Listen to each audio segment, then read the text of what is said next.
വാണിമേൽ രംഗത്ത് വന്നിട്ടുണ്ട്. Good morning. Good morning mister Ismail. കോഴിക്കോടിന്റെ കാര്യങ്ങൾ എന്തൊക്കെയാണ്?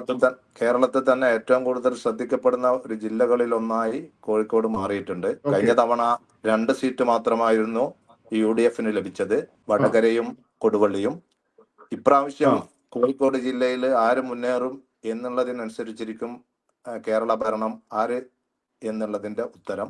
ഏതായാലും നാദാപുരത്തെ UDF സ്ഥാനാർത്ഥിയുടെ ഇന്ന് ഉച്ച 2 മണി മുതലുള്ള നന്ദി പ്രമേയം അർപ്പിച്ചുകൊണ്ടുള്ള പര്യടന പരിപാടിയുടെ ഒരു ലിസ്റ്റ് ഇവിടെ കിട്ടിയിട്ടുള്ളതാണോ? അതെ അതെ അതെ അതെ. പ്രത്യേകിച്ച് ഉറപ്പിലാണല്ലേ? അതെ. നാദാപുരം ഏതായാലും UDF നല്ല വോട്ടിന് വിജയിക്കുമെന്നുള്ളത് തന്നെയാണ് UDF പ്രതീക്ഷിക്കുന്നത്.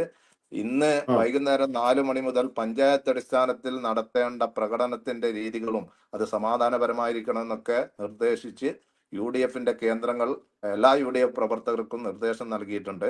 കഴിഞ്ഞ ദിവസം ഷാഫി പറമ്പിൽ MP തന്നെ ഒരു പ്രത്യേക യോഗം വടകര താലൂക്കിലെ UDF ലീഡേഴ്സിന്റെ പ്രത്യേക യോഗം ഓൺലൈനായിട്ട് വിളിച്ചു ചേർത്തിരുന്നു.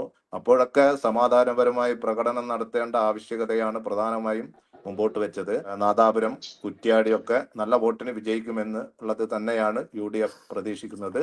പേരാമ്പ്ര നല്ല പോരാട്ടം കാഴ്ചവെച്ചിട്ടുണ്ട്. ഏതായാലും UDF ഒരു എഡ്ജ് ഉണ്ടാവും എന്ന് തന്നെയാണ് UDF കേന്ദ്രങ്ങൾ പ്രതീക്ഷിക്കുന്നത്.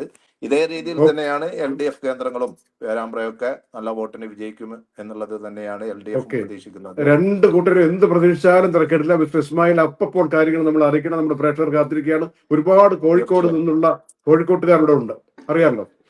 Okay, thank you.